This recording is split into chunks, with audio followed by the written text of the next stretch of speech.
আমরা চলে এসেছি রূপসা জমিদার বাড়ি। এই যে সেই রূপসা জমিদার বাড়ি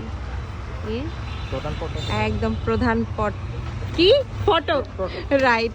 এই যেমন ইনফ্লুয়েন্সার ভাই, সে আমাকে অনেক বেশি অ্যাসিস্ট করতেছে। এমন একজন অ্যাসিস্ট্যান্ট মানুষ আমার দরকার। ইনফ্লুয়েন্সার মানে সব কিছুতেই আসলে আমাকে অনেক বেশি সাপোর্ট করে। আসলে আজকাল সাপোর্ট করার মানুষের খুব অভাব। তো আমার এই ভাই আমাকে এত সুন্দর সাপোর্ট করে, আমার কাজের গতি অনেক বেশি বাড়ায় ফেলছে। আচ্ছা, এটা লিচু বাগান। ও, আমরা ঢুকে পড়েছি যে জমিদার বাড়ির গেট দিয়ে। এই যে এখন এখানে আছে লিচু। আসলে লিচু বাগান আছে এখানে? কই আছে লিচু? হ্যাঁ হ্যাঁ, আচ্ছা হ্যাঁ।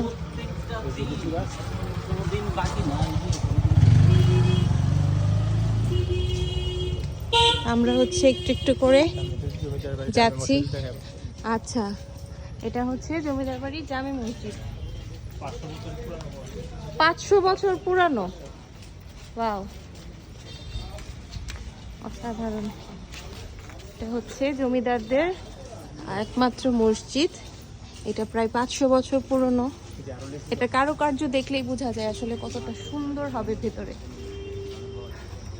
এখানে কিছু লেখা আছে। হ্যাঁ হ্যাঁ হ্যাঁ, যাই হোক, এখানে লেখা আছে মরহুম আলহাজ খান বাহাদুর। মানে এখানে জমিদারদের কবর দেওয়া আছে। এখানে ওনাদের নাম উল্লেখ করে করে এখানে রাখা হয়েছে।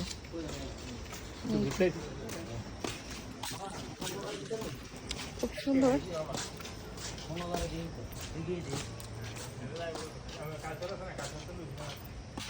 আমরা মনে হয় সম্ভবত পুকুর খাটলার সামনে চলে এসেছি জমিদার বাড়ির।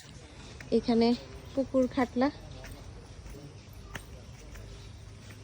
এই যে পুকুর খাটলা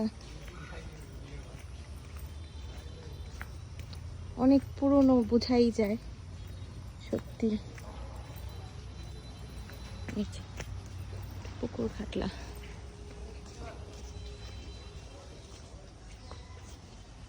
এখানে মনে হয় এটা মনে হয় মসজিদে ঢোকার আরেকটা দরজা। এটা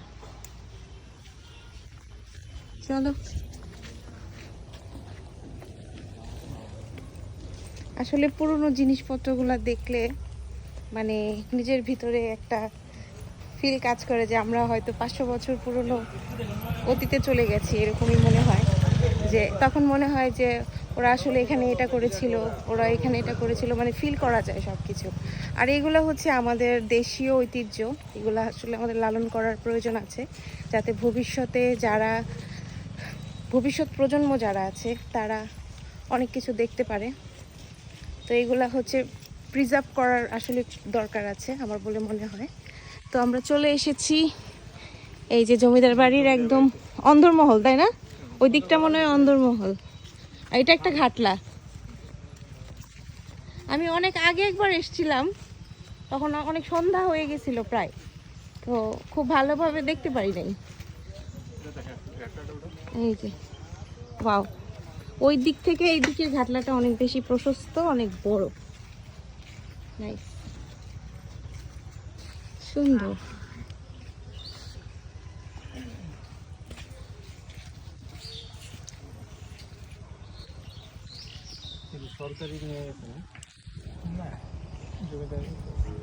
সুন্দর। জমিদার ফ্যামিলি এটা ভোগ করতেছে এটা। আচ্ছা, ওনারা কোথায় থাকে? ঢাকায়। আচ্ছা, ওনারা মনে হয় কি কি বাহাদুর বংশধর মনে হয়, না? ওনাদের টাইটেল হচ্ছে বাহাদুর। তো এখানে এখনো পর্যন্ত জমিদারের বংশধররাই হচ্ছে এটার রক্ষণাবেক্ষণের কাজে আছেন। সুন্দর ঘাটলাটা, কি পরিষ্কার না পানিটা, অনেক সুন্দর পানি।